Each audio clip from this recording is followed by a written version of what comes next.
আসসালামু আলাইকুম রহমতুল্লাহি ওবরাকাতু। আসছে আগামী 12ই ফেব্রুয়ারি জাতীয় নির্বাচন। সেই নির্বাচন উপলক্ষে আমরা সবাই একটা নতুন একটি সম্ভাবনাময় বাংলাদেশের অপেক্ষায় আছি।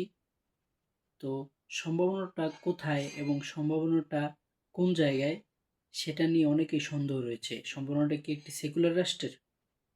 সম্ভাবনাটা কি একটি ইসলামী রাষ্ট্রের? কোনটা হতে যাচ্ছে আগামী জাতীয় নির্বাচনে? তো আমরা চাই একটি বাংলাদেশ এটা জাতীয়তাবাদের উপরে নির্ভর একটি বাংলাদেশ।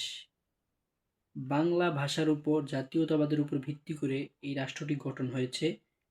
পাকিস্তান থেকে উর্দু ভাষাকে বয়কট করে বাংলা ভাষায় আন্দোলন করে বাংলা ভাষাকে একটা জাতীয় একটি ভাষা আখ্যা দিয়ে এই বাংলাদেশ গঠিত হয়েছে বাংলা ভাষী জাতীয়তাবাদের উপর ভিত্তি করে। তো বাংলাদেশ যেহেতু জাতীয়তাবাদ একটি রাষ্ট্র প্রথম থেকেই, এবং তারপরে ভারত থেকে আমদানি করা সেকুলার, লিবারেল, ডেমোক্রেসি, জাতীয়তাবাদ, ধর্মনিরপেক্ষতা রয়েছে।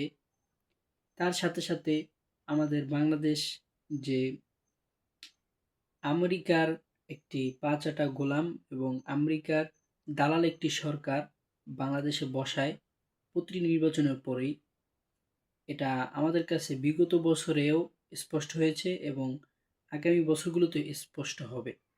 আদৌ কি গণতন্ত্রের মাধ্যমে আমরা ইসলাম প্রতিষ্ঠা করতে পারবো? একটি প্রশ্ন অবশ্যই থেকে যায়। একটি ডেমোক্রেসি একটি রাষ্ট্রে একটি ইসলামপন্থী একটি দল তাদের ক্ষমতায় যাওয়ার লোভ লালসায় যদি বলে যে গণতন্ত্র এটা আবু বকর, ওমর, ওসমান, আলী রাদিয়াল্লাহু তাআলা আনহুমা তারাও গণতন্ত্রের মাধ্যমে নির্বাচিত হয়েছে, যদি কেউ বলে, নিঃসন্দেহে নিঃসন্দেহে নিঃসন্দেহে তার ঈমান আছে কিনা সন্দেহ, এবং তার ঈমান যাওয়ারই কথা।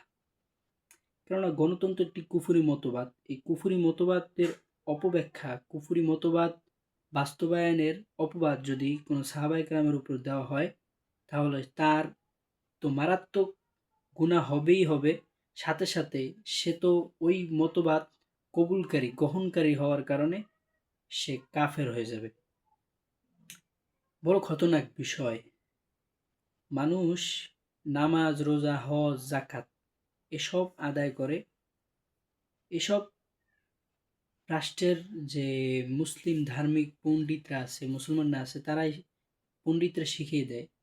কিন্তু রাষ্ট্রের ক্ষেত্রে যদি কোনো কথা বলে কোনো মসজিদের ইমাম কিংবা কোনো আলেম কিংবা সমাজের কোনো গুরুত্বপূর্ণ ব্যক্তি, তাহলে ওটা ওই সময় ওটা গণতন্ত্র হয় না। ওই সময় এটা গণতন্ত্র হয় না, ওই সময় এটা হয় চরমপন্থী। বাংলাদেশের ভিতরে আপনি যদি এখন এই মুহূর্তে ভোট করেন, তাহলে দেখবেন বেশিরভাগ মানুষই ইসলামী শাসন চায়, কিংবা একটা ইসলামী শাসনের অধীনে দেশ পরিচালিত হোক, এটা মনে প্রাণে চায়। একজন মুসলমান হিসেবে এটা চায়। কিন্তু যখন রাষ্ট্রই একটি ধর্মনিরপেক্ষতাবাদের একটি স্লোগান দেয়, ধর্মনিরপেক্ষতাবাদের উপর একটি রাষ্ট্র গঠিত হয়, তখন জনগণের দ্বারা এটা কি হয়? কিছুই হয় না। জনগণের কথা এটা কিছুই হবে না। তার মানে বোঝা গেল যে গণতন্ত্রের নামে যে একটা ফাঁকা বুলি আওড়ানো হয়, গণতন্ত্র বাস্তবায়নের কথা কথা বলা হয়, যদি আদৌ গণতন্ত্র বাস্তবায়ন করা হয়, তাহলে বাংলাদেশের প্রতিটি মানুষের দাবি একটি ইসলামী রাষ্ট্র প্রতিষ্ঠিত হবে এবং ইসলাম অনুযায়ী, ইসলামের নীতি অনুযায়ী দেশ পরিচালিত হবে। এটা চাওয়া উচিত সকলেরই, তাই এটা হওয়া উচিত। কিন্তু গণতন্ত্রের দোহাই দিয়েই গণতন্ত্রকে পৃষ্ঠ প্রদর্শন করা হয়, পৃষ্ঠ প্রদর্শন করা এবং পায়ের নিচে পদদলিত করে করা হয়। এটা গণতন্ত্রের যে একটি নিচু দিক এবং গণতন্ত্রের একটি নিমকহারামির একটি দিক, এটা প্রমাণিত। সকলেই বুঝতে পারবেন ইনশাল্লাহ। আমরা বুঝি এবং আমরা চিন্তা করি যে আমরা কি, কোথায় আছি, কির মধ্যে আছি। এটা নিয়ে অবশ্যই আমরা চিন্তা করব। আমরা এ বিষয়ে আলেমুল আমাদের কাছে জানবো এবং সঠিক সহি শুদ্ধ আকীদার যে আলেম তাদের কাছে জানবো। অবশ্যই আলেমরা এই মতই প্রকাশ করবেন। আজকের মতো এখানে বিদায় নিচ্ছি। আসসালামু আলাইকুম রহমতুল্লাহি ওয়া বারাকাতুহু। সকলেই ভালো থাকবেন।